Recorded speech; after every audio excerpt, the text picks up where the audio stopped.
Isinusumpa ko na sa bawat lahi mo'y mababuhay sa kasaganaan. Ngunit magugutom sa laman ng tao. Lahat sila mga halimaw. Mga aswang nakakainin ako. Diyos ko, ano bang kasalanan ko para pagdaanan kong lahat ng ito?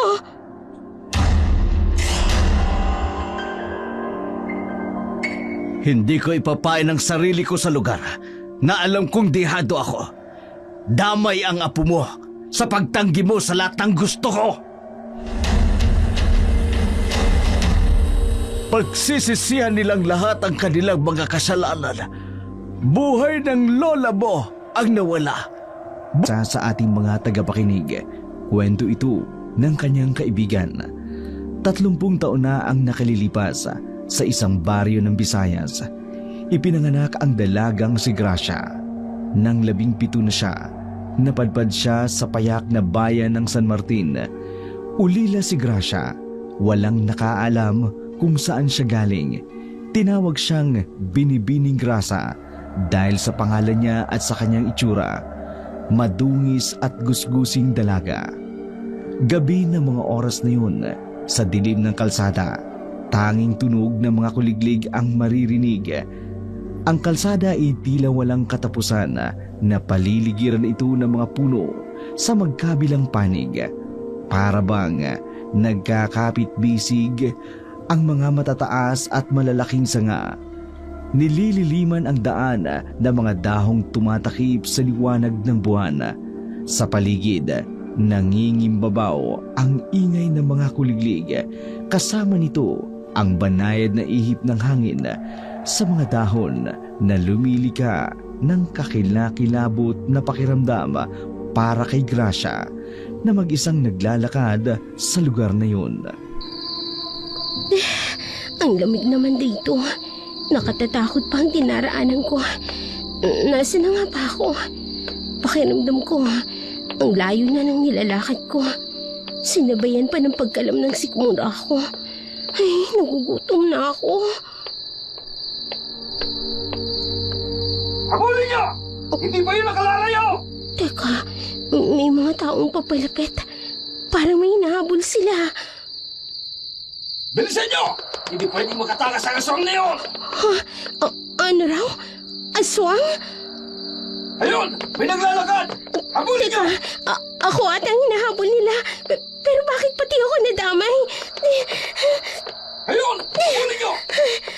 Hindi, parang papatayin nila ako. May dala silang sibat at mga sulo. Patayin ang aswang na yan! Diyos ko, tulungan niyo po ako. Huwag niyo kayang makatakas! May iba silang hinahabol. Kawawa naman siya kung madadamay siya.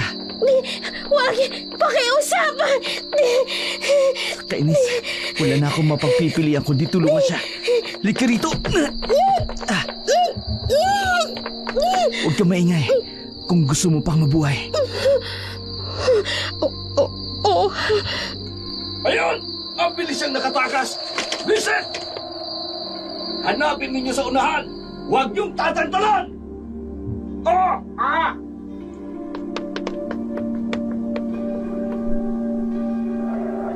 Ay, salamat. Wala na sila. Biglang natigilan si Gracia na may humila sa kanya. Napaatras siya at umiwas sa lalaking humablot sa kanya. Kitang-kita niya sa mata nito ang pag-aalala. Teka, bitiwan mo na ako. Gamaingay. Di pa sila gaano nakalalayo. Gusto mo bang bumalik sila rito at mahuli ka nila? Sino ka ba? At bakit mo ko hinatak? Isa ka bang kriminal? Hindi Huwag kang matakot sa akin. Hindi naman kita sasaktan. Paano ako maniniwala sa'yo? Ikaw atang hinahabol ng mga taong yun. Dinamay mo pa ako sa problema mo. Ganyan ka ba magpasalamat? Ikaw na nga itong iniligtas ko tapos magtataray ka pa? Hindi.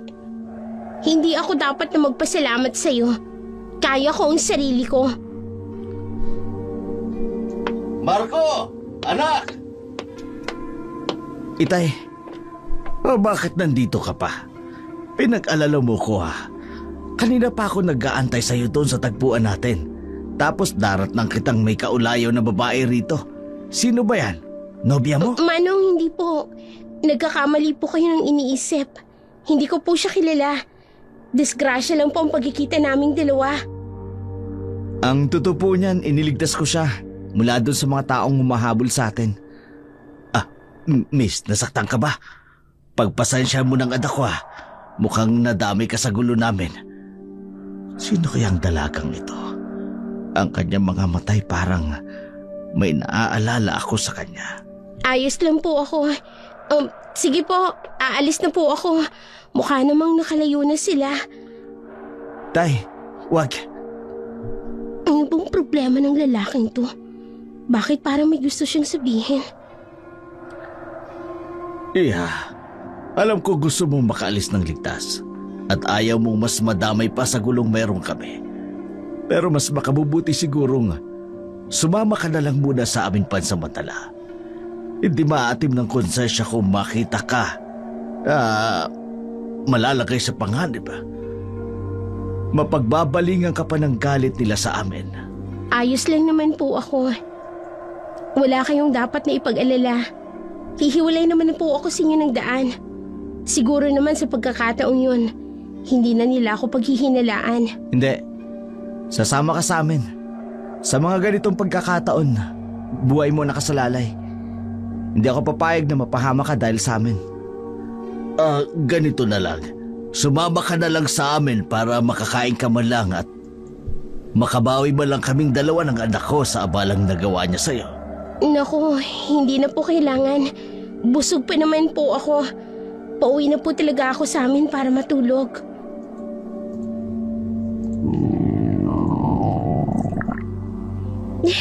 Pahamak naman na tiyan to. Ngayon pa talaga nag-ingay. Busog pala ha? Taliwa sa sinasabi mo ang ingay ng bulati mo dyan sa tiyan mo. Ay, di ka na pwedeng tumanggi. Tiyan mo na mismo ang sumagot. Sasama ka sa amin sa ayaw at sa gusto mo. Wala nang choice si Gracia kundi sumama sa mag-ama. Habang naglalakad sila, hindi niya maiwasang tingnan ang dalawang lalaki. Naisip niya, bakit kaya hinahabol ng mga taong yun ang dalawang kasama niya? Naalala niya ang sigaw ng isa sa mga lalaki kanina. Ang pagbabanggit nito tungkol sa aswang. Malaking tanong nito sa kanyang isipan. Paano magiging aswang ang mga taong kasama niya? Normal lang naman ang mga itsura at ang mga kilos nito. Matagal silang naglakad hanggang makarating sila sa isang malaking palayan. Hindi na ito maayos at para bang nakalimutan na. Tumingin si Gracia sa dulo ng palayan at nakita niya ang mga puno. Kung hindi niya titingnan ng masinsinan, hindi niya makikita ang lumang bahay na nakatayo sa gitna ng mga puno. Napansin ni Marco na namangha si Gracia sa nakita niya. Malamang nagtataka ka kung bakit mapuno ang lugar na ito. Ha? Hindi naman. Kakaiba lang kasi sa karaniwang bahay na nakikita ko. Marco, pagdating sa loob, puntahan mo kaagad ang iyong ina. At pagkatapos maghanda ka na makakain natin. Opo, Itay. Tara na. Sumunod ka sa akin. Sige. Bakit ba pakiramdam ko mali ang pagsama ko sa bahay nila? Nay! Nandito na po kami! May dala po kaming pagkain! May nanay pala siya. Ano kayang nangyari sa kanya?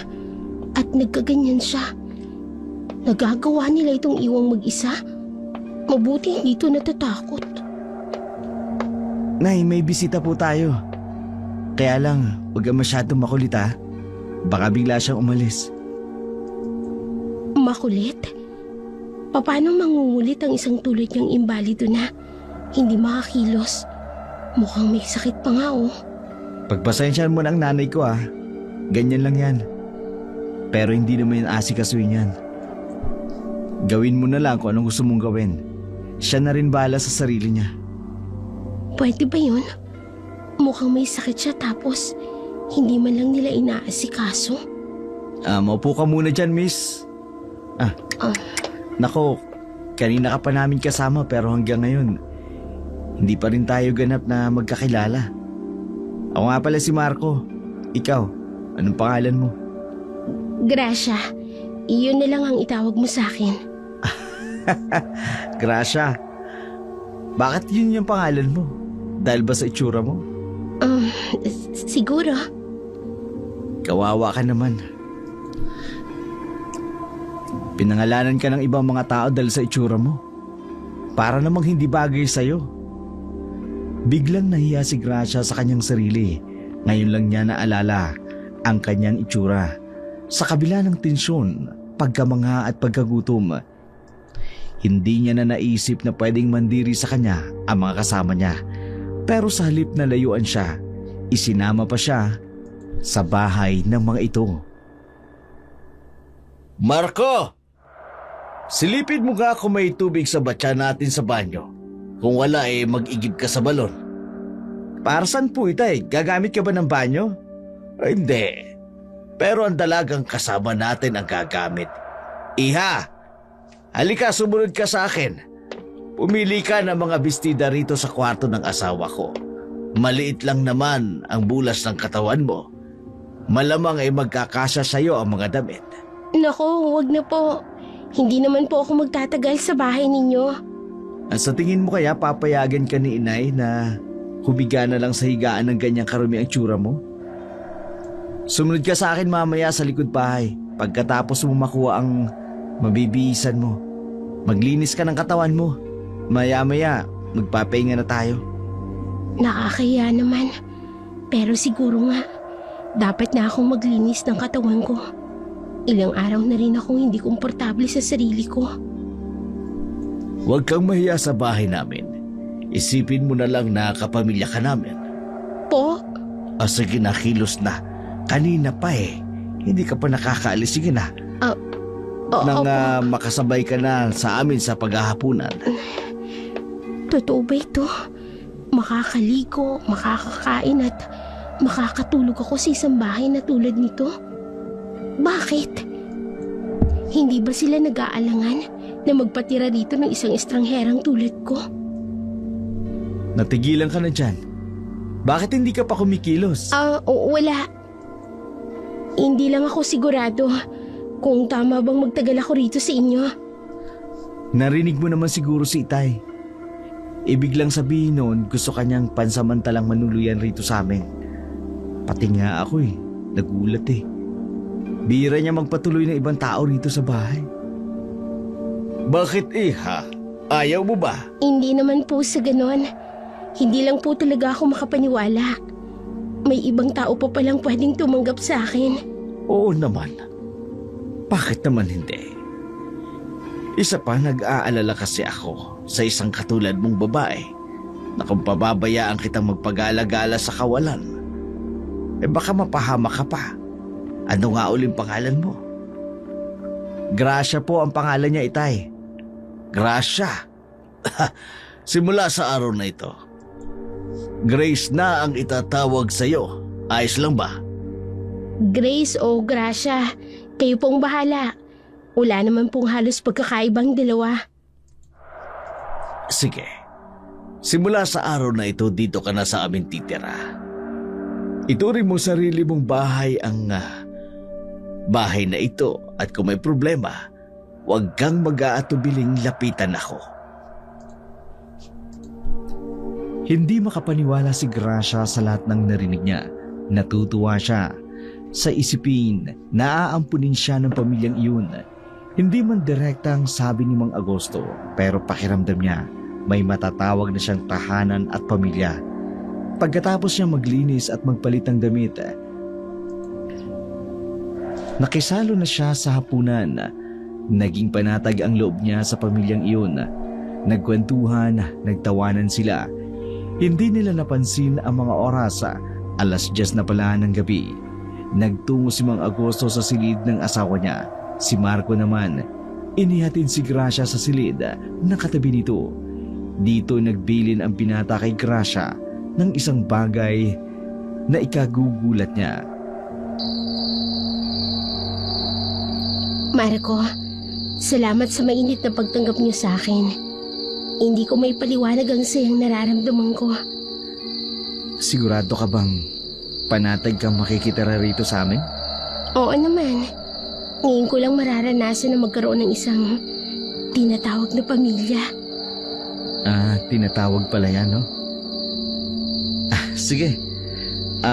Siya nga pala, may isang bagay nga pala akong ibibilin sa'yo. Mamaya, mga bandang hating gabi, sakali mang makarinig ka ng ingay, di kaya mga kaluskos na hindi mo magustuhan, patulog ka na lang. Huwag kang lalabas ng iyong silid. Ha? Pero bakit? Kung gusto mong manatili rito at mamuhay ng matagal, makinig ka na lang sa sasabihin ko. Kinilabutan si Gracia sa sinabi ni Marco. Hindi ito nakalalayo ng tuluyan. Bigla siyang nakaramdam ng kilabot sa buong katawan. Agad niyang isinara ang pinto at humiga sa kama. Ipinikit ang mga mata at pilit na makatulog kahit ayaw niya. Nakaidlip siya ng ilang saglit. Bigla siyang napabalikwas ng bangon nang marinig ang malalim at malakas na ungol sa labas ng kanyang silid. Nagtataka siya kung saan ito galing at anong hayop ang lumilika ng nakatatakot na ungol. Pinigilan niya ang kanyang sarili na buksan at silipin ang pintuan para makita niya kung sino ang nag-iingay. Naalala niya ang nakatatakot na banta ni Marco. Lalo siyang nagulat sa mga sumunod na pangyayari.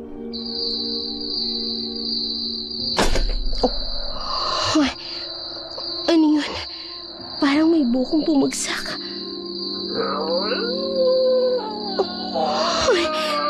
Ano ba yun? Ang lakas ng mga ungol. Diyos ko, sa anong klaseng nilalamba nagagaling ang ingay niyan? Pilit niyang binaliwala ang ingay na kanyang narinig. Sa takot niyang mapagbalingan siya ng nilalang na yun, nagtalukbong na lamang siya ng kumot at mga unan sa kanyang ulo at payukong tumapa sa kanyang higaan. Ininda ang kaba at takot na kanyang nadarama. Hindi nagtagal ay nakatulugan niya na ang nakakikilabot na gabing yun. Kinaumagahan, naalimpungatan siya sa mahinang katok ng pintuan ng kanyang kwarto.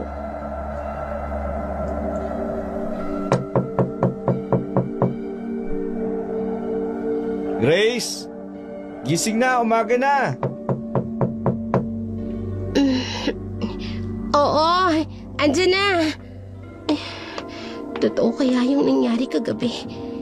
Bakit parang sa kanila, normal lang ang lahat? Kamusta ang pagtulog mo? Matapos mo akong takutin ng pagbabanta mo, tatanungin mo ako ng ganyan? Oh, bakit ba? Binibiro lang naman kita kagabi, naniwala ka naman pala. Sige nga, paano kung hindi maniniwala sa pagbabanta mo? Ang lakas at nakakatakot yung mga ungol na narinig ko kagabi. Pagkatapos may kalubog pa mismo sa bubungan ng higaan ko.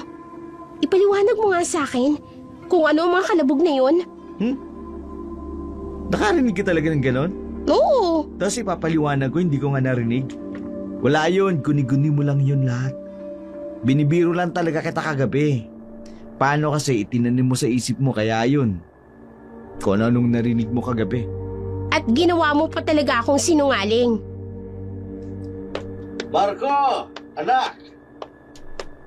Ano ba yan? Ang aga-aga nakikipag-away ka sa bisita natin. Ito kasing si Grace, may narinig daw po kagabi na ingay. Sabi ko sa kanya, guni-guni niya lang yun. Tapos nagalit na sa akin. O baka naman kasi umiral ang kalokohan mo. Biniro mo na naman. Imposible pong guni-guni ko lang yun.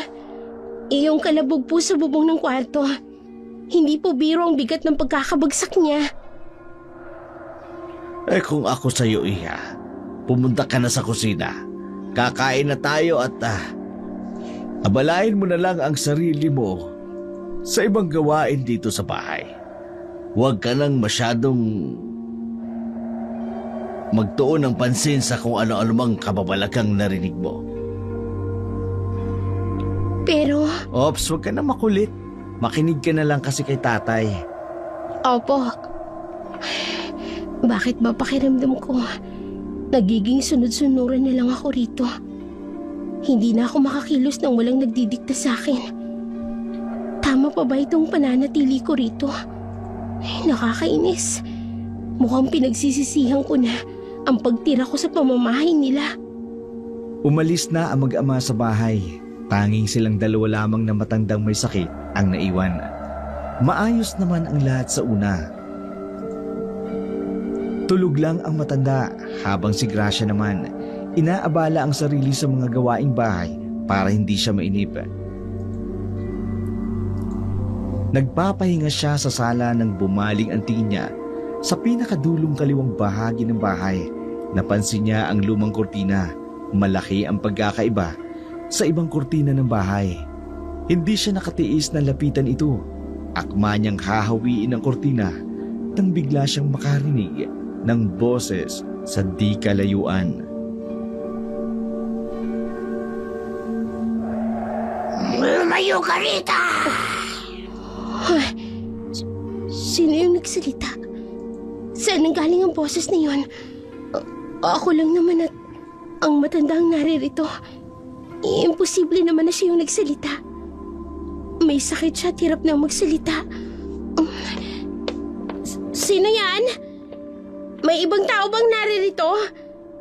Bakit ka nananakot? Kung tao ka, magpakita ka sa akin!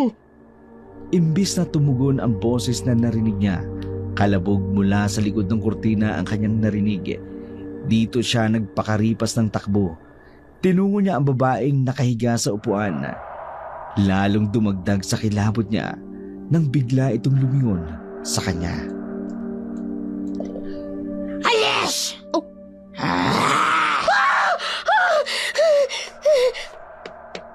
Hoy! Ano nangyayari? Bakit ka sumisigaw? Ang nanay mo, nilingon ako at biglang nagsalita. Ha? Si nanay? Paano lilingon at magsasalita yan? Tingnan mo nga itsura niya na hindi nga makatingin sa akin ng diretsyo. Gracia, nahihibang ka na ba? Hindi naman talaga ako nagbibiro eh. Totoo ang sinasabi ko. Bakit ba hindi niyo ako paniwalaan? Sa ilang taon naming paninirahan rito, ngayon ko lang narinig ang kwentong ganyan. Huwag kang ampraning. Kaninang umaga ka pa ha. Kumalma ka nga muna saglit. Kung sa bagay, sino nga lang ba ako sa bahay na to para pakinggan ninyo? Bagong saltang ampo ng tatay mo. Kalimutan mo na ang sinabi ko.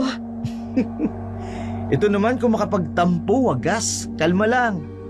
Hindi kita inaaway ha. Pinaliliwanag ko lang kasi hindi ka na maayos tingnan. Oo na, sige na. Praning na nga ako kung praning. Akala niya siguro, basta na lang ako kakalma sa mga pinaliwanag niya. Alam kong may kakaiba sa pamamahay na to. Kaya gagawa ko ng paraan para malaman ang buong katotohanan.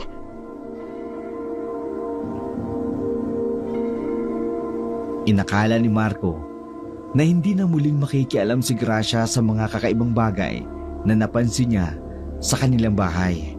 Kaya kinagabihan, itinuloy niya ang planong imbestigahan ang bahay. Maghahating gabi na nang maalimpungatan siya sa malakas na ungol na narinig. Dahan-dahan siyang lumabas ng pinto. Pinakiramdaman ang paligid at marahang humakbang. Ingat na lumika ng ingay sa sahig. Pumunta siya sa kurtinang tinakbuhan niya kanina. Hinawi niya iyon at pinasok ang pintong nasa likod nito. Diyos ko, totoo nga. May aswang. Anong ginagawa mo rito? Hindi, atake siya sa akin.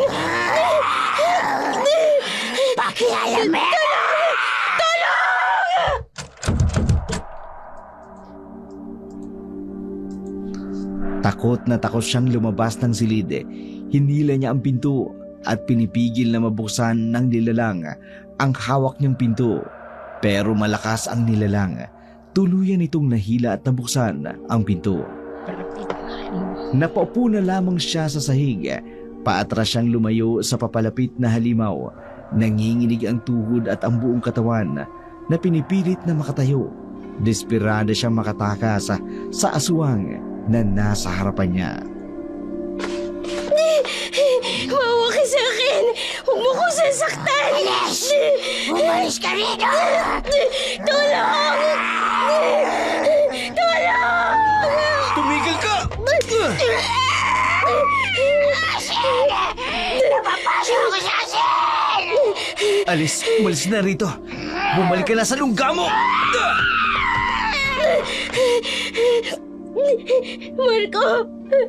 Marco, ililigtas mo ako. Ay, Diyos ko, buhay ako. Akala ko mamamatay na ako. Salamat, Marco. Salamat. Bakit ka ba lumabas ng kwarto mo? Papakamatay ka ba talaga? Hindi sa ganun. Gusto ko lang naman malaman kung totoo yung naririnig ko. Hindi ko naman akalain na makakakita ako ng ganun. Hindi ka kasi nakikinig. Sinabi ko na sa'yo, huwag kang lalabas. Di inamin mo rin. Hindi ka basta nagbibiro lang. Magsabi nga kayo sa akin ng totoo. Ano ba talagang meron sa bahay ninyong ito? Paano nagkaroon ng aswang rito? Marco, anong kaguluhan ito? Grace, bakit ganyan ang itsura mo? Itay, Mga gusto, magtapat nga kayo sa akin. May aswang rito. At sino sa inyong dalawa? Aswang? Saan? Nahuli niyo ba? tay, wala na. Naitaboy ko na. Ang nanay mo, nasaan siya ng mga oras na yon? Hindi ba siya sinaktan nito? Kayong dalawa, inatake ba kayo? Bakit pa ninyo tinatanong ang lagay namin? Hindi nyo ba naiintindihan ang sinabi ko? Sino sa inyo sa pamamahay na tong aswang na umatake sa akin kanina? Tumigil ka na, Gracia. Walang aswang sa bahay na to. Kung ano man ang nakita mo, malamang napadpad lang yun dito. Sinungaling! Tama na. Huwag na kayo mag-away. Kung ako sa'yo, matulog na kayo. Marami pa tayong dapat gawin bukas. Isantabi ninyo ang halusinasyon ng nakita nyo. Walang abag yan sa buhay natin. Pare-pareho kayong mga sinungaling. Marco, ang nanay mo. Puntan mo ang kanyang silid. Nagising na siguro siya sa pag-aaway ninyong dalawa. Ayun, tumatawag na. Opo, itay. Kung ako sa'yo, itigil mo ng pakikialam mo. Mapapahama ka lang sa pagiging mapusok mo. Hayaan mo. Sa mga susunod na araw, hindi na ako makikialam. Dahil wala na ako rito. Hindi tulad ng unang pagdating ni Gracia sa tahanan ng mag-ama. Naging tahimik siya at hindi gaanong nakikipag-usap sa dalawa. Pakiramdam niya, niloloko at nagsisinungaling sila sa totoong nangyayari sa bahay.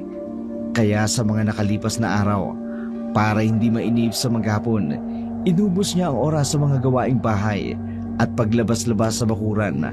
Alam niyang pwede siyang mapagalitan sa ginagawa niya, kaya inilihim niya sa kanila ang nakagawian niyang paglabas-labas isang hapon sa kanyang pamamahinga. Sobrang naiinip na ako rito. Minsan tuloy, gusto ko na lang umalis sa bahay na to. Ay naku, ayoko na. Bakit hindi ka umalis? May tao pala. Manong naman, nanggugulat naman kayo eh. Hindi kita ginugulat. Sinabi ko lang kung ano ang gusto kong itanong sa'yo. Wala. Wala naman kasi akong ibang mapupuntahan. Teka, sino ba kayo? At anong ginagawa niyo rito? Isang matandang manggagamot na naglalakad-lakad. Dito sa bakuran ha? Hindi naman sa inyo. Hindi. Dun sa bakuran ko. Ay, bakit? Sigurado ka ba sa kanila? Ang bahay na tinutuluyan ninyo ay... Yun ang sabi nila eh. Teka nga, tanda. Bakit kung magsalita kayo, parang kilala niyo ang may-ari ng bahay na to? May alam ka ba sa totoong lihim nila? Kung sasabihin ko ba sa'yo na oo, maniniwala ka? Heto na naman ako sa pagiging pakialamera ko. Krasya, tumigil ka na. Huwag kang gumawa ng iba pang hakbang na magpapahamak sa'yo. Natigilan ka na. Ayaw mo bang malaman ang sumpa ng pamilyang yan? Kung sinasabi niyo yan, para takutin ako, pwede ba umalis na lang kayo? Hindi nakakatuwa ang biro ninyo. Lalo niyo lang akong tinatakot. Hindi kita tinatakot. Hindi pananakot ang hangad kong maiparating sa'yo, Iha. Kundi, babala. Sa pananatili mo dyan ay sigurado ako sa bandang huli. Malalaman mo, mali ang panunuluyan mo sa bahay na yan. Tama na. Ayoko na makinig. Umalis na kayo. Hindi ko gustong naririnig pa na kahit na anong kasinungalingan. Itigil yun ang pagsasalita nyo. Sandali. Hindi mo matatakasan ang kapalaran mo. Tama na sabi. Tahimik. Hindi magtatagal, malalaman mo ang totoo. Nawala yung matanda. Nawala siya ng parang bula. Diyos ko, anong lugar ba itong napuntahan ko? Papasok na ako sa loob. Habang tumatagal, parami ng parami ang nararanasan ko sa bahay na to. Dala ng kanyang sobrang takot, hindi niya napansin. Napunta na pala siya sa pinakalikurang bahagi ng bahay. Nakita niya isang maliit na buteka na nakatayo rito. Nakadugtong ito sa pinakalikod na kwarto ng bahay na kung hindi siya nagkakamali, ito ang kwarto ng mag-asawa. Luma na at halatang patagal na ring hindi nabubuksan dahil sa dami ng dumi, agiw at mga parte nito na bahagya ng may sira. Sinubukan niyang sumilip sa bintana. Biglang nanlaki ang kanyang mga mata. Yung bodega, bakit ganun ang laman niya? Ano ginagawa mo dyan? Mang Augusto, wala po. Sinong nagsabi sa'yo na pwede kang magpagala-gala rito sa labas? At balak mo pa atang pakialaman ang mga bagay na hindi mo dapat Hindi osyosohin. ko po intensyon na gawin yun. Aksidente lang po ang pagpunta ko rito. Hala, pumasok ka sa loob. Intindihin mo na lang ang gawaing bahay. Hindi ang kung ano-ano. Opo, Mang Augusto. Babalik na po ako sa loob. Ay, Diyos ko. Ngayon ko lang siya nakita na ganun kaseryoso. Bakit ba? Ano pa bang malalang lihim ang meron sa kwartong yun para magalit siya ng ganun? Oh, Grace. Saan ka galing? Wala. Diyan ka na. Anong nangyari doon? Bigla naman akong tinarayan at iniwasan. Marco, anak! Tay, bakit po? Nakabalik na ba si Gracia sa loob? Opo, parang nagdadabog po at natakot. Anong ginawa niyo sa kanya? Wala akong ginawa sa kanya. Tinawag ko lang siya at sinita. Wala? Tapos ganun yung reaksyon niya? Hindi ko alam. Pero mukhang magiging problema natin ang dalagang ito. Ano ba sa tingin mo ang nararapat nating gawin? Tay naman, bakit akong tinatanong niyo? Di ba kayo ang nagdesisyong isama siya rito? Huwag niyong ibalik sa akin ang isipin yan. Kung pinagsisisihan mo na ang desisyon mo, edi magsisi na kayo. Ang totoo dyan, hindi ako sigurado. Pero may kutob ako. Siya ang tanging magiging susi natin para matapos ang problema natin. Siya? Itay naman, sigurado ba kayo? Isang pulubi lang ang babaeng yan ang dinampot natin. Paano mangyayari yun? Ang mga mata niya, pati ang balat niya sa balikat. Hindi ko matandaan kung saan at kung kailan, pero parang may naaalala ako sa kanya. Tay, hindi kaya binabagabag kayo ng iyong konsensya? Siguro, ito ang kabayaran sa lahat ng mga nagawa natin, ng pamilya natin. Hindi yun ang dapat na mas inaalala mo, Mara. Nag-aalala ako para sa nanay mo. Sasapit na naman ang kabilugan ng buwan. At kung hindi ako magkakamali, mas magiging masama para sa kanya ang epekto ng gabing yun. Hindi ko alam kung magagawa ko pa siyang makontrol at mapigilan. Tay,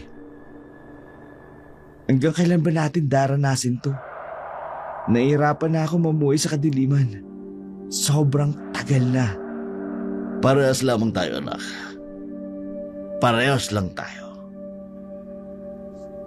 Katulad ng mga lumipas na mga gabi, panay pa rin ang pag-ungol ng mga halimaw sa loob ng kabahayan nila Marco. Pero kakaiba ang gabing iyon. Mas nakakikilabot para sa kanya ang kanyang mga naririnig. Kung noon ay isa lamang ang kanyang naririnig, ngayon parang mas marami pa. Umaalingaw-ngaw sa bawat sulok ng kabahayan ang kilabot na hatid ng mga malalakas na kaluskus na iyon. Hindi tuloy mawari ng dalaga kung saan susuot para lang maiwasan na marinig ang mga ingay na iyon. Tama na! Manahimik na kayo! Hindi ko na kayang lahat ng mga naririnig ko. Pakiramdam ko, napapalibutan na ako ng mga halimaw. Hindi lang isang naririnig ko. Diyos ko, iligtas niyo ako sa impyernong lugar na to. Ang pintuan ko, pilit niyang binubuksan. Ako talaga ang porterya nila. Saan ako dito pupunta?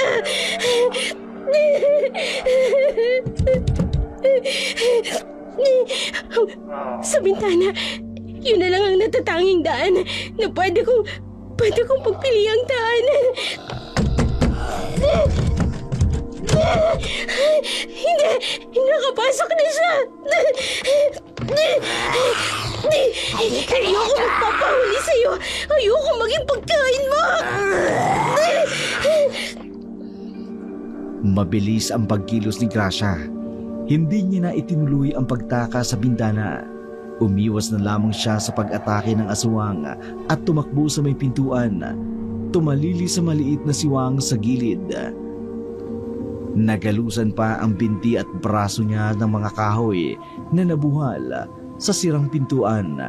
Sa pagkahanap niya ng kwartong pagtataguan, nakita niya ang isa pang aswang sa di kalayuan na kumakain sa sulok. Isa pang malakas na ungol ang narinig niya sa labas ng bahay. Doon niya nakumpirma na napalilibutan siya ng mga aswang. Agad niyang tinakbo ang kaisa-isang kwartong nakabukas ang pinto. Isinarado niya ito at naghanap ng pwedeng taguan sa loob. Naalala niya ang buteka na nakadugtong sa kwarto ni Mang Augusto. Doon siya dumiretso at nagtago. Hinihintay niyang humupa ang ingay sa labas. Lumipas pa ang ilang oras hanggang mag-uumaga na. Hindi niya napansin na nakatulog na pala siya sa isang sulok.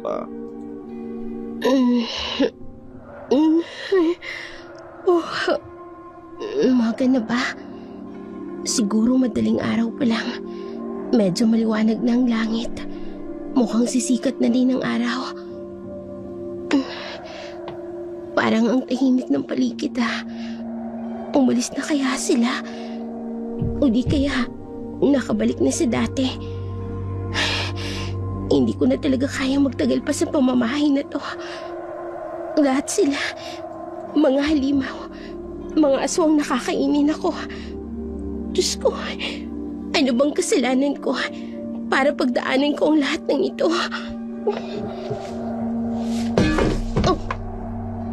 Ano yun? May nahulog. Ano ba kasing nasa ibabaw ng lamesang ito? Oh. Ha? Mga larawan? Sino to? At bakit parang ang dami ata? Teka, may nakadikit sa pader. Parang mapa. Hindi ito basta mapa lang. Parang blueprint ng isang lupain at plano. Bakit merong ganito rito? Oh, may taong papasok sa kwarto. Baka tumuloy siya rito. Kailangan ko magtago. Marco! Marco, nasan ka ba? Itay! Nandito ako, bakit po ba? Umalis ba si Grace? Hindi ko siya makita. Hindi ko po alam. Nasira ni nanay ang kwarto niya. Malamang natakot yun. At kung saan pumunta. Sinasabi ko na nga ba, mapapahamak tayo sa babae na yun. Kinakabahan ako. Baka kung ipagkalat niya sa ibang tao ang nakita niya rito sa atin kagabi. Subukan niya lang gawin yun. Ako mismo ang magpapatahimik sa kanya. Sige na, tulungan mo na ang nanay mo. Sigurado ako marami na siyang natamong sugat. Subukan kong kausapin ang babaeng yun sa labas. Mapapahamak tayo kapag hindi ka agad natin nakita ang babaeng yun. Opo, sige po. Mag-iingat ka. Baka may taga-nayon ang makakita sa'yo sa labas. Diyos ko, hindi nila ako hahayaan pang mabuhay. Oras na makita nila ako, kailangan ko makalayo rito. Hahanap ako ng daan palabas. Oh, teka, sandali lang. Sino to? Ang babae sa larawan. Parang pamilyar siya sa akin. Kukunin ko ito. Saka ko naiisipin kung sino siya. Sa ngayon, kailangan ko nang makaalis rito. Hahanapin ko ang matandang lalaking nakausap ko nung nakaraan. Marahil alam niya ang lihim ng pamilyang ito. Aalamin ko kung bakit may ganito sa bodegang ito. At kung bakit nagiging aswang ang mga nakatira sa pamamahay na to. Naganap ng ibang paraan si Gracia para makalabas ng botega. Kung dadaan siya sa pinto ng kwarto ni Mang Augusto, sigurado makikita siya nito at manganganib ang kanyang buhay. Sa pinakasulok ng botega, nakita niya ang isang bahagi nito. Sinubukan niyang baklasin ang mga kahoy na nakapako doon, dahan-dahan at unti-unti lang para hindi nila marinig ang ginagawa niya. Nang makita niya na huling kahoy, ang nakakabit na lang ay sinipa niya na ito ng malakas. Tumalsik ito sa lupa. Bigla siyang kinabahan. Alam niyang napalakas ang sipa niya at malamang ay maririnig ito ni Marco. Agad niyang inilusot sa butas ang payat niyang katawan. Ininda niya ang pagbukas muli ng mga sugat sa braso at sa kanyang binti na natamo niya kinagabihan. Hindi panahon para indahin ang mga iyon. Kailangan niya ng makalayo. Papalayo na siya ng bodega nang makita siya ni Marco. Gracia! Tumigil ka! Hindi, nakita niya ako. Diyos ko, papatayin niya ako. Hindi niya ako pwedeng maabutan rito. Grace, sandali lang! Huwag kang tumakas, makinig ka sa akin! Hindi! Ayoko! Makinig ka! Grace! Binilisan ni Grace ang pagtakbo. Alam kasi niyang mahahabol siya ng binata kung gugustuhin nito. Ngayon pa, nakumpirma niya ang tunay nilang mga katauhan. Hindi napansin ni Gracia. Napapasok na siya sa kasukalan ng gubat nang biglang may humila sa kanyang braso. Tinakpan ang kanyang bibig at niyakap ang buo niyang katawan. Huwag ka papalag kung gusto mo pang mabuhay.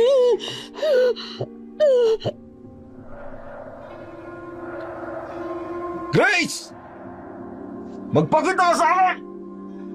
Hindi ka pwedeng basta na lamang umalis! Grace! Bumalik ka rito! Diyos ko, kahit hindi ko nakikita ang itsura niya, dinig na dinig kong galit sa boses niya. Dito ka lang. Ako ang lalabas. Hindi yan hihinto sa pagtawag niya sa'yo rito. Alam niya ang amoy mo at ramdam niya ang presensya mo. Sige po, mag-iingat po kayo. Sinusubukan mo talaga ako, Grace? Magpapakita ka ba sa akin? O kakalid ka rin kita palabas ng lugar na pinagtataguan mo? Ang lakas ng loob mong tumungtong sa aking teritoryo! Oh, ikaw? Teritoryo mo ito?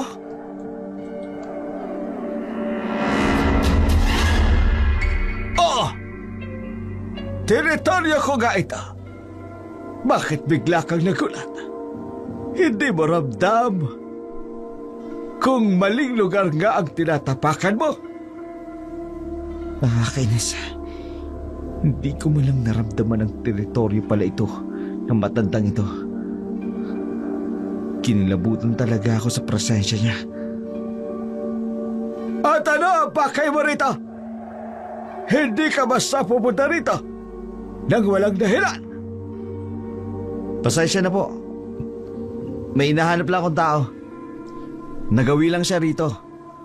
Wala akong intensyon na manggulo. Tao? Bakit kailangan mo ang tao? Anong kailangan mo sa taong sinasabi mo? Bisita siya sa bahay namin. Nag-aalala lang kami na baka mapahamak siya. Hinahanap siya ng tatay ko kaya pati ako tumutulong na rin. Nag-aalala? Samantalang kanina dinig na dinig ko ang galit mo. Yan ba yung may pag-aalala? Ha? Walang napadpad na tao rito. Doon ka sa kabilang ibayo maghanap. Hindi ko galing magpapasok nang hindi ko kilala sa aking teritoryo. Sige. Pasensya na sa abalang nagawa ko. Kung sakali mong mapadpad siya rito, pakisabi na lang bumalik siya sa amin. Makararating. Makatatakas ka sa akin ngayon, Gracia. Pero babalik ako. Hoy, ganun na lang kabilis na naduwag si Marco sa mamang ito. Pero bakit? Sino bang matandang lalaking ito para katakutan rin ni Marco? Nakaalis na siya. Pwede ka nang kumalma. Maraming salamat po sa pagtulong niyo sa akin. Kung nataong nahuli niya ako, baka patay na ako sa oras na to. Bakit? Nakumpirma mo ba ang sinabi ko? Totoo ang mga babala ko sa iyo, hindi ba? Sasabihin ko po sa inyo ang lahat ng nalalaman ko. Pero may isang kondisyon. Kakaiba ka. Sa tono ng pananalita mo, parang gusto mo kong kutungan, ano? Gusto mo kong perahan? Anong kasunduan yan? Ha? Kakapalan ko na po ang mukha ko. Dahil sa pagkakataong ito, desperada na ako makaalis sa kanila. Gusto ko pang mabuhay. Ayokong makulong sa pamilya nilang mga aswang. So manipis pa pala ang mukha mo ngayon? Sige, ano ba talaga gusto mo mangyari? Tulungan niyo ako. Gusto kong malaman ang dahilan kung bakit nila ako kinupkop. Kung bakit sila naging aswang. At kung bakit apektado ako sa larawang ito na nakuha ko. Gusto mo sagutin ko ang lahat ng bakit na yon? Ha? Saan mo nakuha ang larawang ito? Paano ka nagkaroon ng ganito? Sa bahay nila Marco. Doon ko nakuha ang larawang yan. Bakit ganyan ang ekspresyon niya nang makita ito? Tara sa kubo ko. Delikado sa ating dalawa na makita tayo dito ni Agosto. Sigurado akong tutulugan ni Marco ang kanyang ama at babalikan niya tayo rito. Sige po, mas makabubuting umalis na tayo dito. Hindi na rin panatag ang loob ko na magtagal pa po tayo sa kasukalan na gubat nito. Namangha si Gracia sa mga nakita niyang mga abubot sa kubong tinitira nito. Wala pa man itong sinasabi sa tunay na katauhan ng matanda. Nakumpirma niya na isa itong manggagamot. Puno ng kung ano-anong mga pinatuyong mga sanga ng bungang kahoy. Ang kanyang buong kabahayan, nangingibabaw ang amoy ng paligid ng mga pinatuyong dahon at mga perapernalyang niluma na ng panahon. Hindi na siya makatiis. Nag-usyosyo na siya sa matanda. Manong, hindi niyo pa nababanggit sa akin ang pangalan ninyo. Baka pwede kong malaman. Kailangan pa ba? Manong naman, gusto kong malaman kung sino ang huling taong kasama ko. Kung sakaling mamatay ako sa kamay mo. Ginagawa mo akong sospek samantalang tinulungan na nga kita kanina. Pagpasensyahan niyo na po ang panghuhusga ko. Nag-iingat lang po ako. Lalo na sa pagkakataong ito. Nanganganib talaga ang buhay ko. Koro. Huwag Koro Kukuk ha. Koro na lang ang itawag mo sa akin.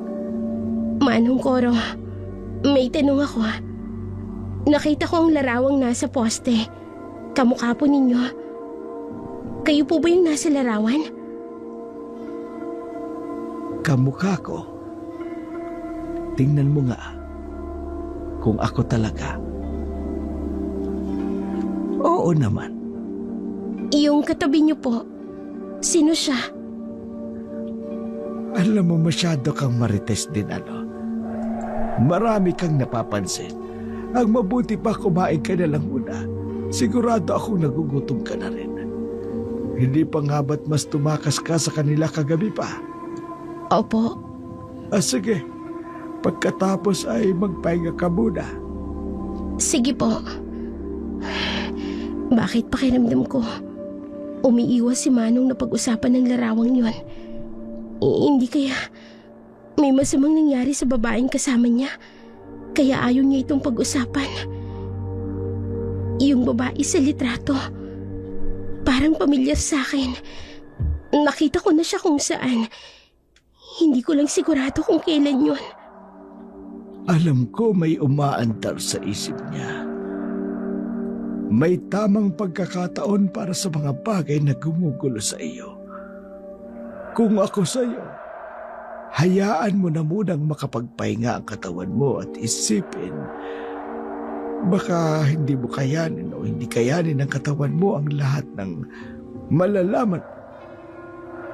Oras na mapunta ang usapan sa nais mong matuklasan. Sige po, Manong. Matapos kumain, napaupo si Gracia sa bangkong malapit sa lamesa. Inasikaso naman ni Koro ang kanilang pinagkainan. Bago ito umalis para maghugasa, iniwanan niyang nakasindi ang isang liwanag ng poteng may kakaibang hugis. Maging ang kulay ng tubig na nakalagay rito. Binilinan siya ng matanda na babalik kaagad. Naaamoy niya ang usok na nagbumula sa bote. Nakaramdam siya ng kakaibang usok mula rito. Tumungo siya sa lamesa. Ilang saglit pa napapikit na ang kanyang mga mata at hindi alam ng dalaga. Bago pa man tumalikod si Mang Koro sa kanyang kinauupuan, nagsambit na ito ng isang maikling panalangin. Aya! Apo ko! Ay, nasan ka na ba? Lola, nandito po ako sa Pilapil. Anong ginagawa mo dyan? Pumarinig ka nga! Naglalaro po ako Mamaya lang po. Hindi pwede. Hindi ka pa nga nag-aalmusal. Nandiyan ka na agad sa labas at naglalaro. Tara, kumain na tayo. Oo na po. Susunod na po. Si Lola talaga, napaka-stricto.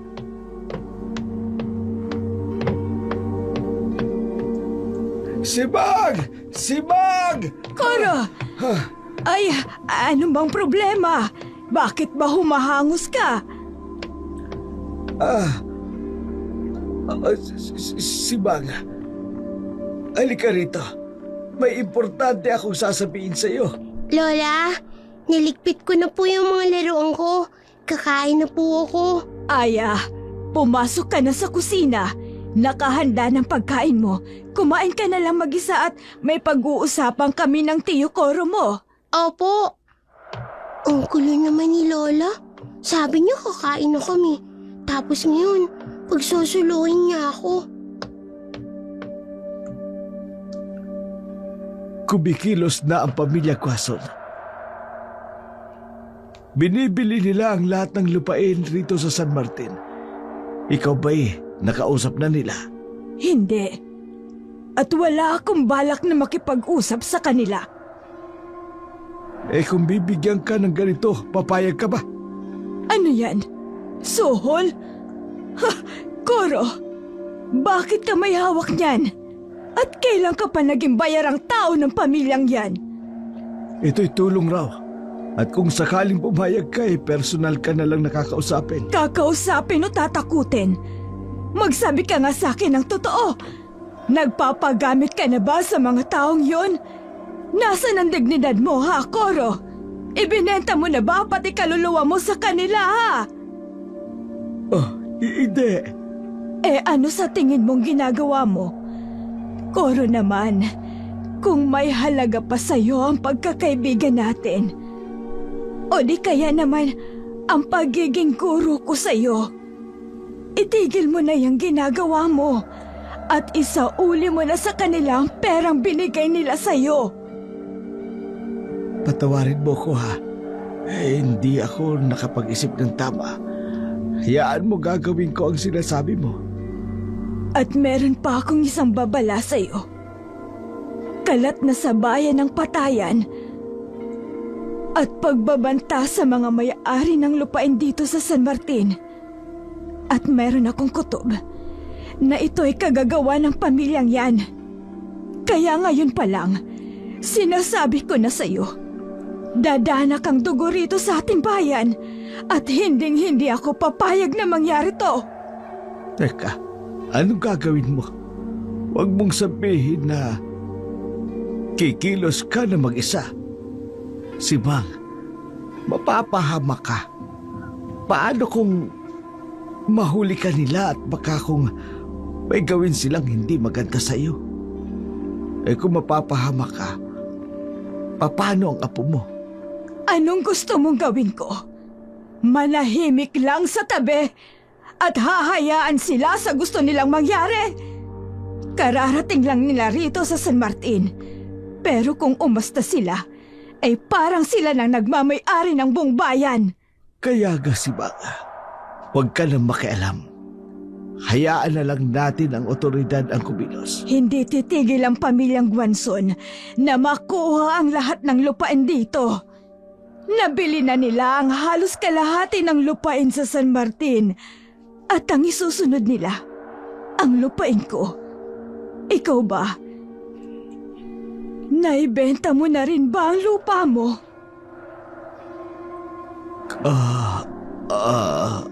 Oh, bakit bigla ka natigilan? Tama ako, hindi ba? Desisyon mo yan at wala na akong magagawa. Pero ako, wala akong balak na ibenta ito. Ibahin nila ako sa mga taong naririto. Hindi ako masisilaw sa kakarampot na perang ibabayad nila. Kayamanan ko ang lupaing ito.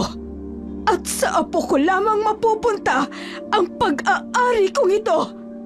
At kung dahas man ang gagamitin nila sa akin, hindi ko sila uurungan. Dadaan muna sila sa hukay ko bago nila maangkin ang lupain ko. Hindi mawari ng bata ang dahilan ng pagkakagalit ng kanyang lola.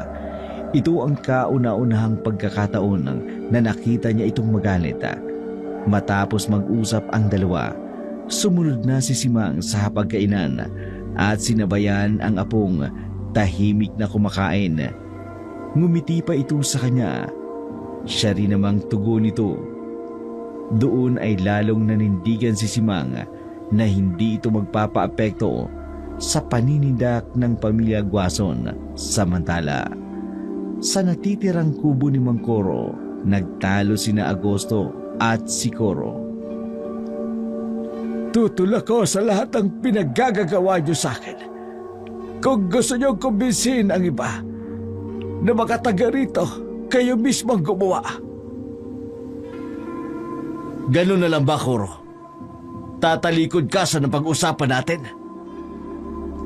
Paano ang perang naibayad ko sa'yo? Wala na lang yun.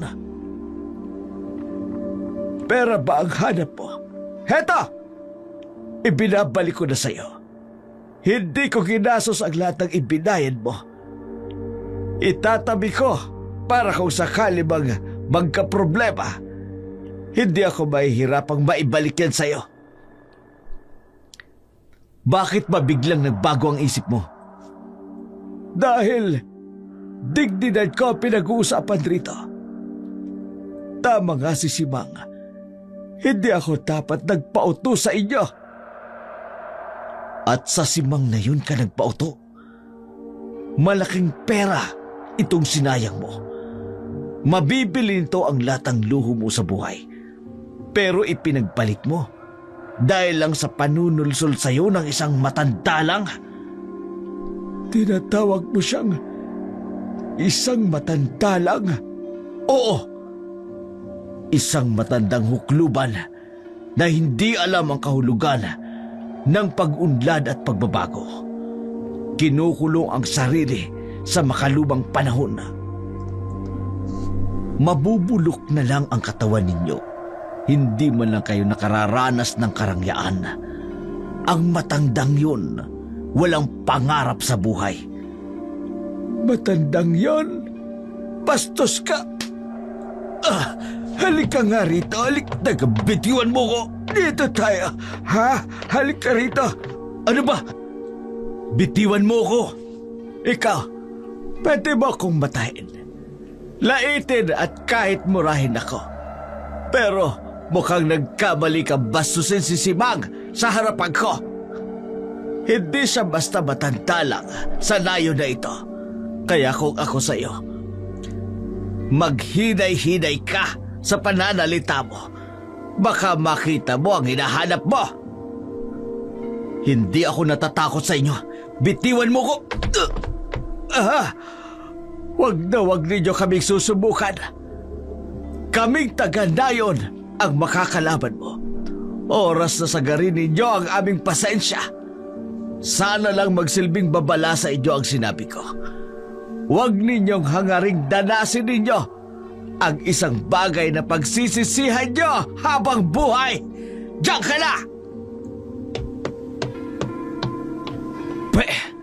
Mga inutil. Kung ganun, malaki pala ang impluensya ng Simang na yun sa lahat ng taga rito. Mas makabubuti nga sigurong siya ang unahin kong patahimikin. Mas madali kong makukuha ang loob ng iba pang mga tao rito. Oras na mawala ang Simang na yun sa landas namin. Lahat ng taga na yun, madali ko nang masasakop. Kaya siya ngayon ang magiging target ko. Hindi nag-aksaya ang pamilya Guason sa tulong ng anak nitong si Marco, pati na ang asawa nitong si Felicidad. Palihim nilang pinuntahan ang kubo ng matanda. Walang kaalam-alam ang mga taga-nayon na dinukot ang apo ni Simang, dinala sa isang mansyon. Sa kabibili lamang nila at dito ikinulong. Piniringan ang mga mata, binusalan at tinalian ang kanyang mga kamay at binti. Walang kalaban-laban ang isang batang panay lamang ang iyak sa isang sulok. Ramdam pa rin kasi ang masakit na hagupit ng latigong dumampi sa kanyang katawan. Nanlaban siya at sa inis ni Felicidad, hindi ito nakatiis na hampasin ng makailang ulit. Iniwan siya pansamantala sa silid na yun. Nakiramdam sa paligid, Naulinigan ng bata ang galit na sigaw ni Simang pagpasok ng mansyon. Mga walang hiya kayo! Ilabas niyo ang apo ko! Kalma ka lang, Simang. Baka naman wala rito ang bata. Baka naglalaro lang sa kakahuyan. Kilala ko ang apo ko. Hindi nito galing lumayo sa aming bakuran. Walang ibang gagawa nito, kundi sila lang. Amoy na amoy ko ang samyo ng aking apo sa pamamahay na to. Ayoko na talagang pumalik rito. Pero dahil sa apo mo, sinamahan kita. Pero Simang, huwag kang gagawa dito ng gulo. Nag-aalala ako na gagawin mo yon. Mas nag-aalala ako sa apo ko. Sigurado akong panay na ang iyak ng batang iyon. Agosto! Lumabas ka riyan! Magpakita ka sa akin! Ilabas mo ang apo ko!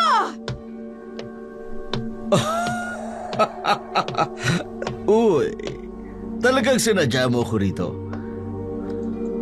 Ang lola nga talaga ang napakamaalalahanan pagdating sa kanilang mga apo. Alam na alam kung saan ito hahanapin. Mga duwag! Bakit hindi ako mismong kinuha niyo? Dinamay niyo pa ang batang walang kamalay-malay! Duwag! Kami! Duwag! Harapin ba kita rito kung duwag nga ako? Duwag ang taong gagamit ng bata pangpain sa isang katulad ko. Bakit hindi ako mismo ang tinangay mo mula sa bahay nang magkasubukan na tayong dalawa doon pa lang? Hindi ko ipapain ang sarili ko sa lugar na alam kong delikado ako. Damay ang apo mo sa pagtanggi mo sa lahat ng gusto ko. Ilabas mo ang apo ko. Ako ang ipalit mo sa kanya. Koro, huwag kang bastang tumunga-ngarian. Hanapin mo si Aya. Sobrang nag-aalala na ako sa bata. Oo, Simang. Ops, huwag kang kikilos dyan. Hindi mo na kailangan punta ng bata. Marco! Felicidad! Ilabas niyo ang bata! Alika na dito.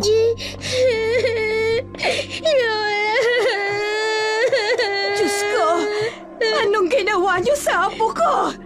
Mga walang hiya kayo! Nasaan ang nanay mo? Bakit ikaw ang naglabas sa kanya? Hindi ko po alam. Malamang po pag-alagala na naman sa gilid ng bahay. Lola, tulungan niyo po ako. Talagang sinasagad niyo ang galit ko. Apo ko pa talaga ang kinanti niyo. Mararanasan niyo ang galit ko. Hindi. Bakit bigla siyang nagkakaganyan? Tay, anong klase siyang nilalang? Oh, Diyos ko, si Mag, maghunos dili ka. Hindi mo pwedeng ipakita ang totoo mong anyo. Mapapahama kayo pati ang apo mo.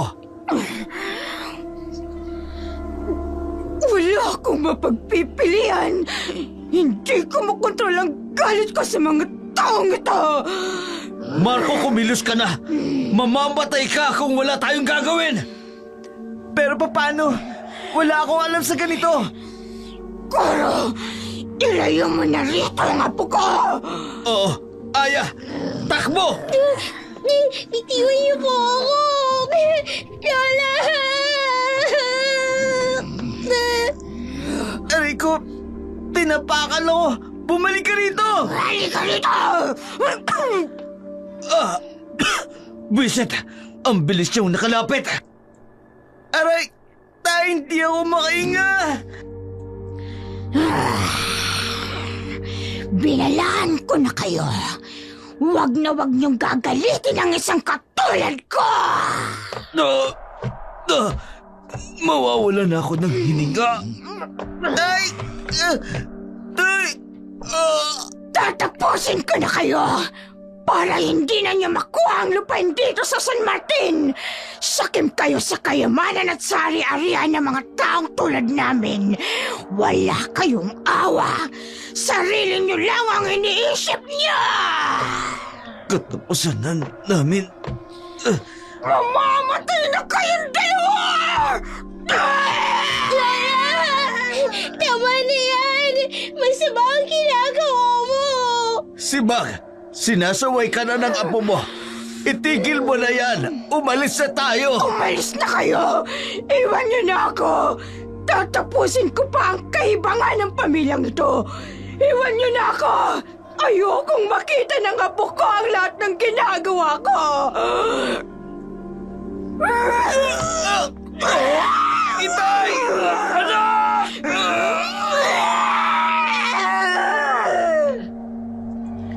Kinakapos na sila ng hininga pero hindi pa rin tinitigilan ni Simang ang pananakal sa mag-ama. Nasaksihan ng kanyang apo ang unti-unting pagpapahirap niya sa dalawa. Ibinuhos ang matinding galit niya sa ginawa nitong pananakit sa bata habang pinagtatabuyan ni Simang ang dalawa. Hindi napansin ng matanda ang isang aninong nag-aabang lamang sa di kalayuan. Mabilis itong lumapit sa kinaroroonan nila. Paalis na sana si Koro at si Aya nang biglang marinig ang isang nakakikilabot na sigaw na papalapit kay Simang. Bitiwan mo ang mag-ama ko! Lola! Sino? Hindi. Sinaksak niya si Simang. Ang dibdib ko talaga pinunteriya mo! Mama! Anak! Tay! Pwisit kayo! Ang akala ko, mamamatay na ako ron.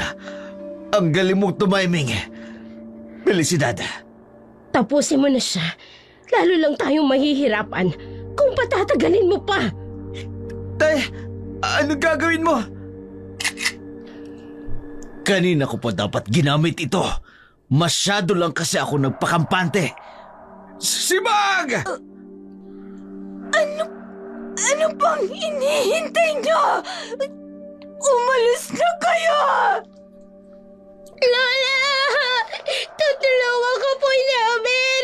Lalapit po ako sa'yo! Koro! Huwag matigas ang ulo mo. Umalis na tayo.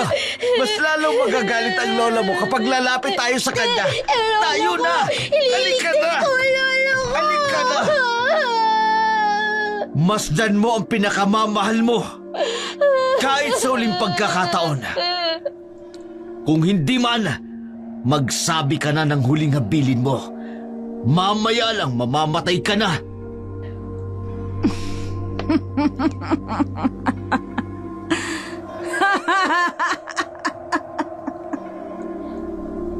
Pagsisisihan mo ang binigay mo sa aking pagkakataong ito. Sigurado akong pagdudusahan niyo to panghabang buhay! Tay, ano pang hinihintay nyo? Isinusumpa ko na sa bawat lahi mo'y mapabuhay sa kasaganaan. Ngunit magugutom sa laman ng tao! Paputukan mo na siya! At ang sumpang daranasin, hindi basta maaaring mabali! Itigil mo yung sinasabi mo! Maliban lang kung handang mag-alay ng buhay ang isang taong Titigil lang siya kung patay na yung matandang yan! nagtataglay rin ng dugo na nagsumpa tumahimik ka, sa tama na!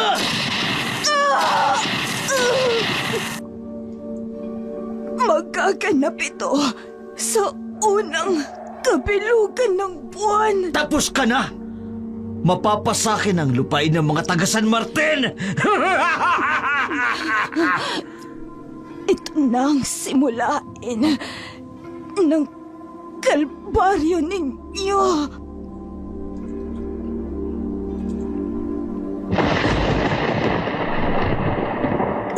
Hanggang sa muli, Koro! ako po si Miss Winnie na buong pusong Iganti mo nagpapasalamat sa inyong walang sawang kanila. pakikinig. Mungkuro, putok kayo ng baril. Ang lolo ko, balikan natin ang lolo ko. Iligtas natin siya. Tumigil ka. Mapapahamak tayo kung gagawin natin ang gusto mo. Ilalayo kita rito sa ayaw man at sa gusto mo. Lola! Lola! Matapos ang insidente yun, isinagawa na ng pamilya Guason na isa-isang angkinin ang lupain ng mga taga San Martin. Pinatay ang mga taong tumanggi sa kanilang kagustuhan at walang habas na kinakamkam ang kanilang lupain na nakukuha.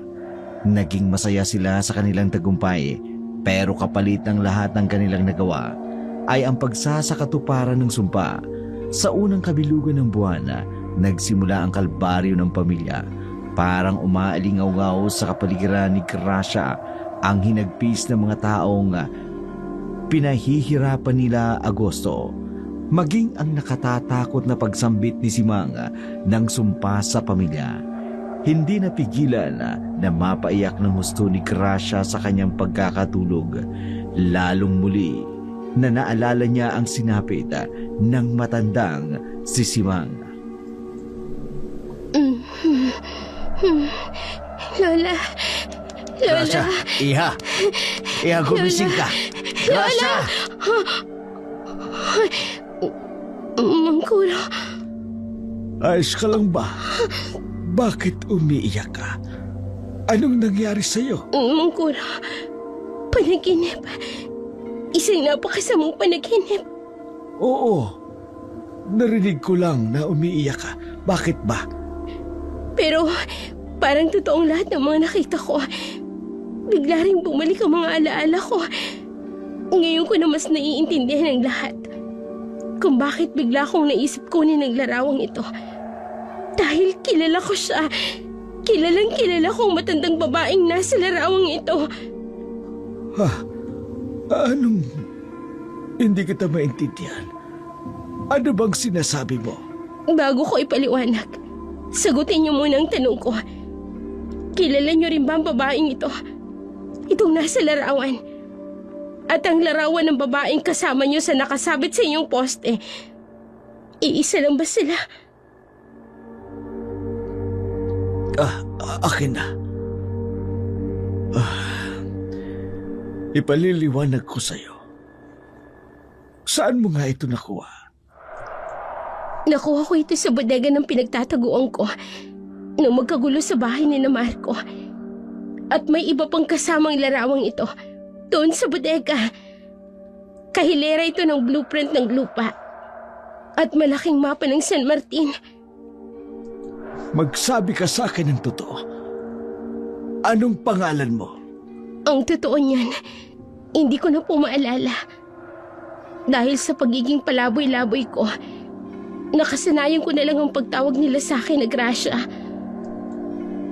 Pero nang nabanggit ninyo ang pangalang Simang, bigla kong naalala ang pangalang Aya. Kung ganon,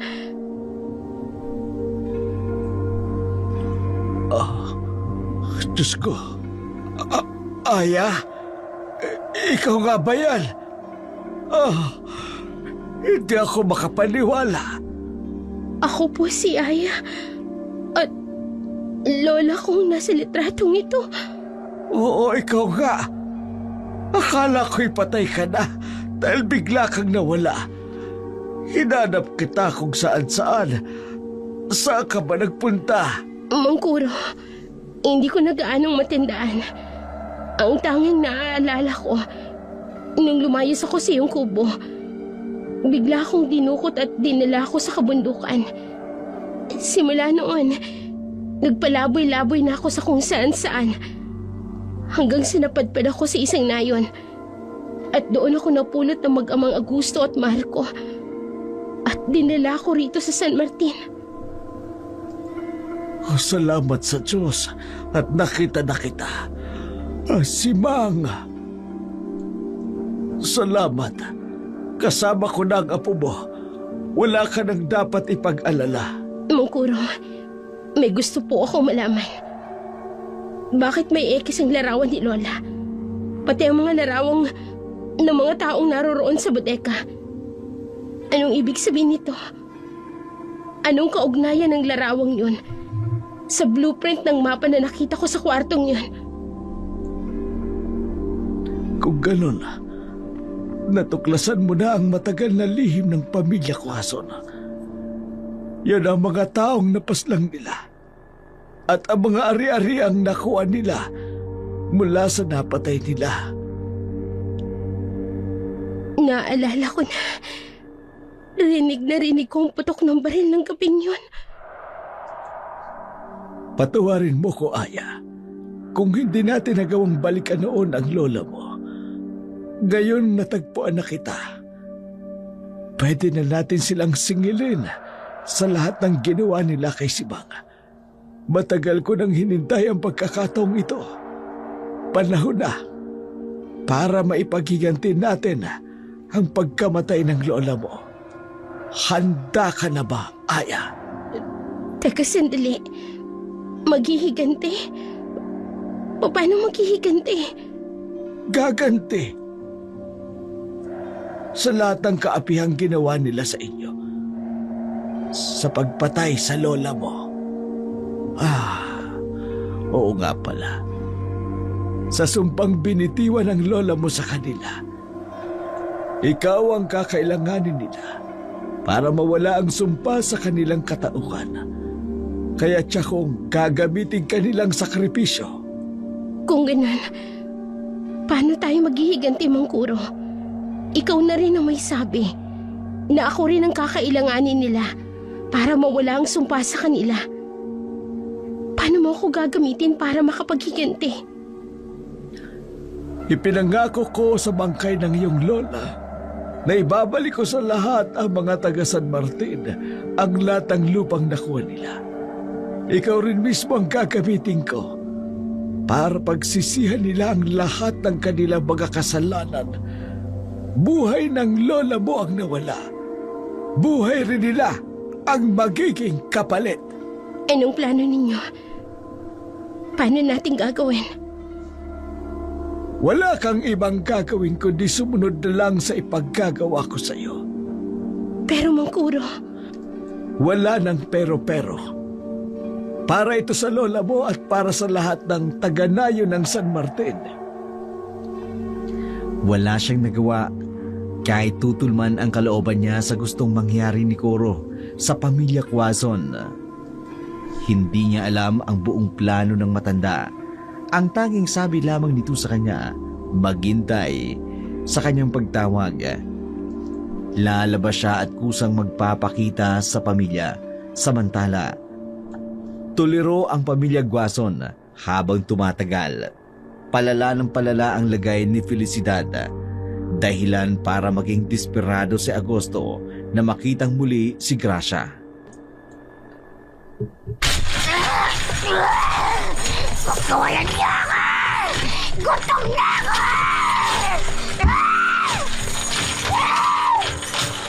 Itay, si nanay, habang tumatagal, palala ng palala ang katawan niya. Hindi na siya makabalik sa pagbabagong anyo niya. Hindi niya alam kung ano gagawin. Ano gagawin natin para mapigilan siya? Bisit, saan lupalop ba nahanapin ang dalagang yun? Bakit mo hinahanap ang babaeng yun? Si nanay ang isipin niyo, tulungan niyo ako! Mas mahalagang makita si Gracia. Kailangan natin siyang makita. Hindi na babalik yun. Nakita niya na ang tunay na katauhan natin. Si Raulo lang kung ipapahamak niya pa ang buhay niya. Para lang mamuhay siyang kasama natin. Hindi mo ko naiintindihan. Si Gracia lang ang natatangi nating paraan para makabalik sa dati ang ating katauhan. Nakalimutan mo na ba? Nung gabing isinumpa tayo ng matanda. Sa tagal na nun, hindi ko na maalala. Ang malaking balat na ito sa braso. Balat? Ano naman ngayon? Nang nagsambit siya ng sumpa ang matandang yun, may tinandaan ako sa sinabi niya. Ang dugo ng sumpa sa atin ang natatanging makababali ng sumpa. Si Gracia, paano mo nasisigurong kadugo siya ng matanda? Noong araw na dinukot natin ang bata, ito agad ang una kong nakita. Kaya nga ba, nang matagpuan ko siya, may pakiramdam akong pamilyar ang mukha ng batang yun. Kaya Marco, hanapin natin siya. Siya na lang ang natitira nating pag-asa.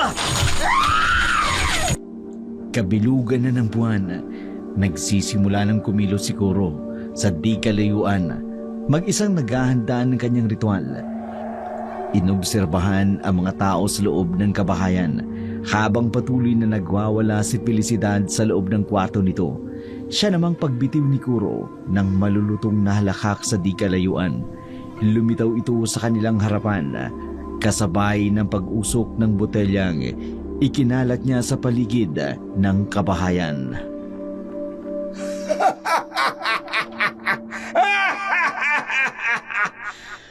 Sino kang pangahas na bigla na lamang tatawa dyan? Magpakita ka sa amin! Kumusta ka na, Agosto? Masaya ka ba sa nakabit mong lupain ng San Martin? O basta mang sabihin, kumusta na ang isang kahaman na isinumpang pamilya? Itay, naaalala ko siya.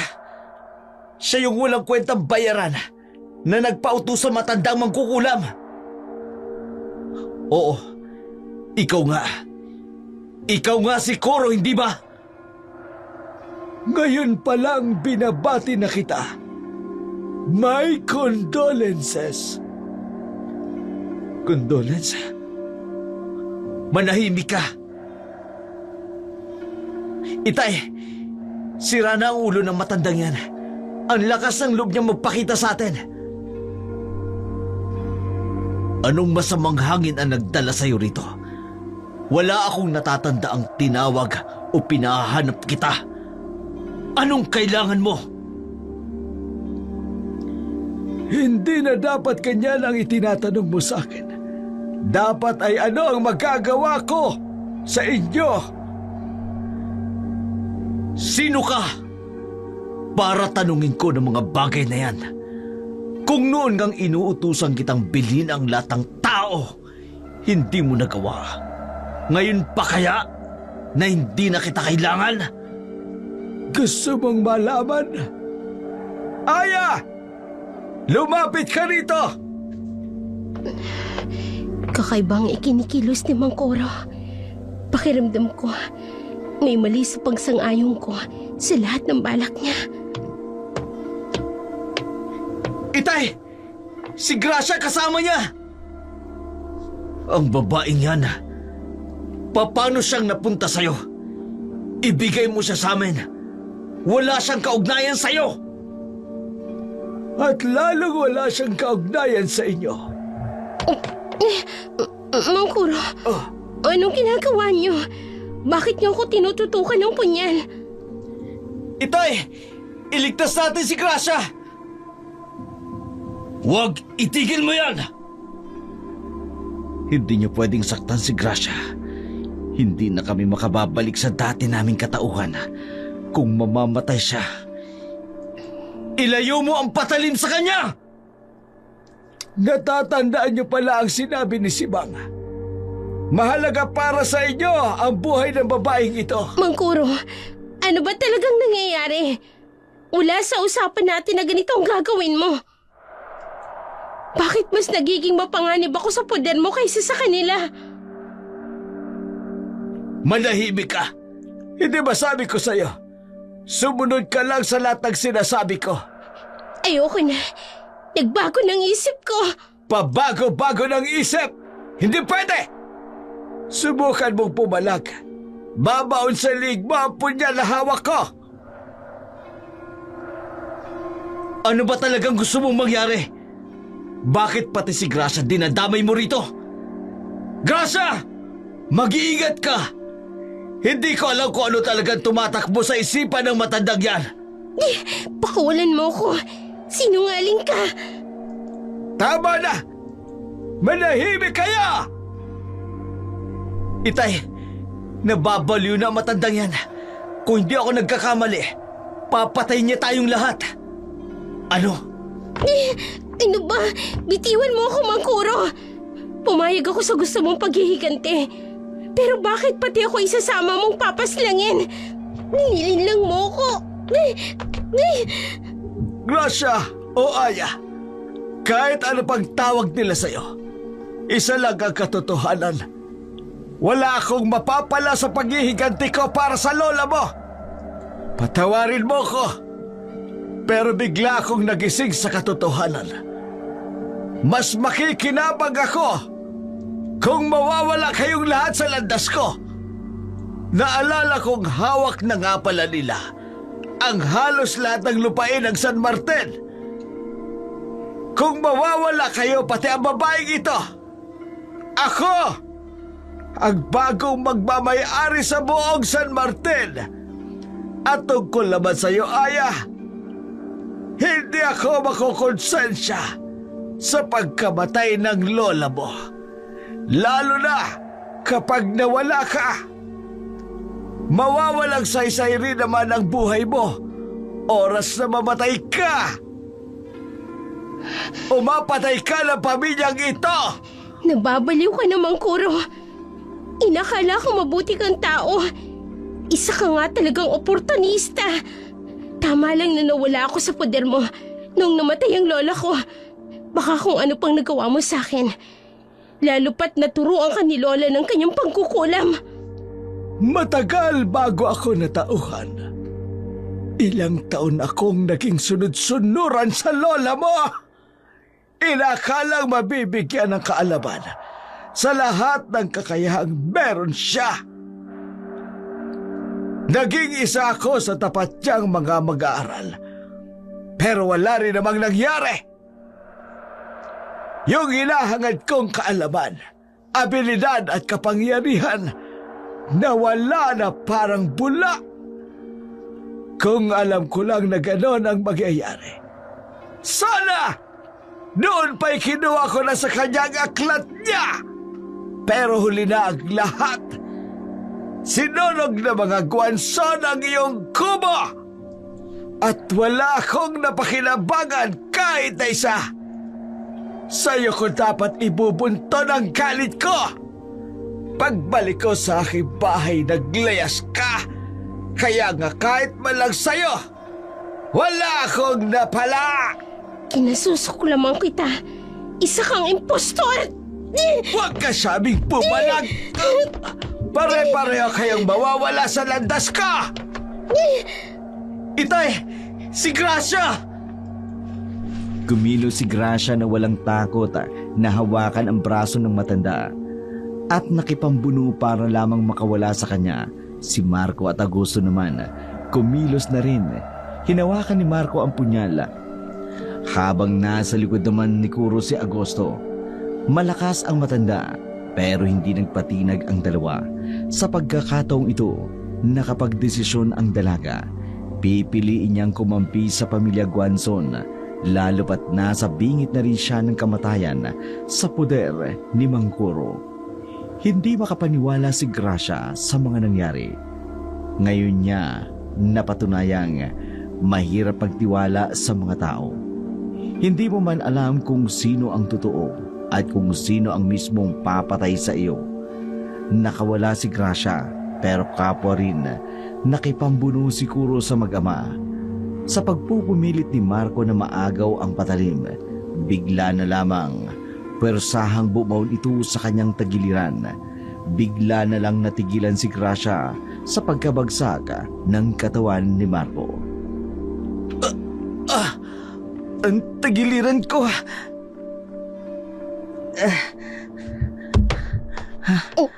Marco! Diyos ko! Ang lakas ng agos ng tugo niya. Sandali, kukuha ko ng damit. Itatakip ko dyan sa sugat mo. Walang hiya ka, Kuro. Anong ginawa mo sa anak ko? Hindi kasi kayo dapat nakialam. Hayan tuloy ang napala ng anak mo. Marco! Diyos ko! Sumuka ka na ng tugo. Malalim ang sugat niya, mga gusto. Hindi kita pakakawalan. Hindi ko hayaang mabuhay ka pa. Bitihan mo ako na sasakala ka.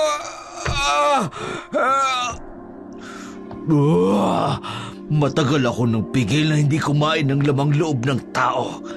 Baka ngayon lang uli, Koro. Pagbabayaran mo ang ginawa mo sa anak ko.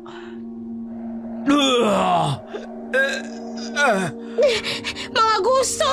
Si Marco! Marami ng dugo ang nawawala sa kanya! Anong gagawin ko? Mamamatay ng anak mo. Ako pa rin ang inuuna mo. Wala kang...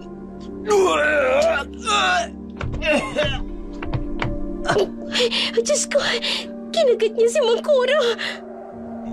Itay, itigil mo na yan.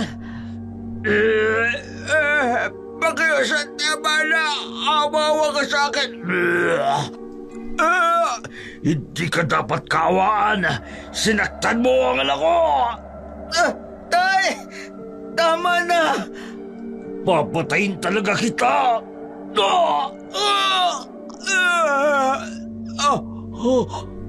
Yan ang dapat sa'yo.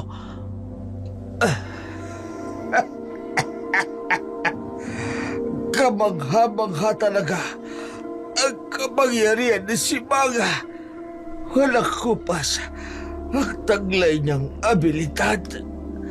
Sa kahuli-huli ang sandali ng buhay ko, naranasan kong mamatay mula sa sumpang inaaway niya. Mga gusto! Si Marco! Ano na pong gagawin natin? Gracia, wala akong alam sa ganito. Tulungan mo kami. Pakiusap. Susubukan ko. Ang totoo, wala rin akong alam sa ganitong mga bagay. Pero alam ko kung nasan ang aklat na hinahanap ni Kuro. Hawak ko ito mula nung dinukot niyo ko. Hindi ko alam kung bakit at papaano. Pero noong mga panahon na dinukot niyo ko, pinakialaman ko ang gamit ni Lola. Nang naglayas ako, sinubukan kong intindihin ang nilalaman ng aklat. Ito na lang kasi ang tanging alaala sa akin ni Lola. Kaya pinilit kong pag-aralan ang mga nilalaman ng aklat. Tawain mo kami, Aya. Ang napatay namin ang lola mo. May dahilan ang lahat ng ito. Kalimutan na natin ito. May dahilan ng Diyos kung bakit nangyari ang lahat ng bagay na ito. Tara na. Subukan nating gamutin si Marco. Huli na ang lahat para kay Marco. Namatay ito dahil naubusan ito ng dugo. Ang ina naman nitong si Felicidad, tahimik na nakakulong sa isang silid. Walang kaalam-alam sa tunay na sinapit ng anak. Pinagsisihan ng gusto ni Agosto ang lahat ng nagawa nilang kasalanan sa bayan ng San Martin. Nakuha man nila ang karamihan sa mga lupain ng bayan. Siningil naman sila ng sumpa. Nawalan sila ng kakayahang mamuhay ng tahimik at normal. Nagtago sa kadiliman sa panghuhusga ng mga tao. Hanggang sa hindi makayanan ng kanyang asawa ang sitwasyon, tuluyang nawala sa sarili at nagkasakit.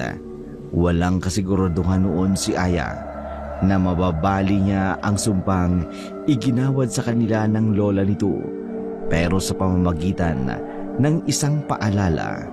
Sa huling bahagi ng aklat ng kanyang lola, nagkaroon siya ng kasagutan kung paano sila makawawala sa sumpa. Lagi nating tatandaan sa mga paghamon sa dilim ng buhay, ang Diyos ang parati nating kaagapay at lagi nating saklolo kapag tayo ay nadididiman. At walang sino man ang pwedeng umagaw sa atin mula sa kadiliman, kundi ang Diyos lamang na makapangyarihan na siyang lumika ng langit at ng lupa, ng mga nakikita at hindi nakikita. Sa muli, ito po si Dark Shadow.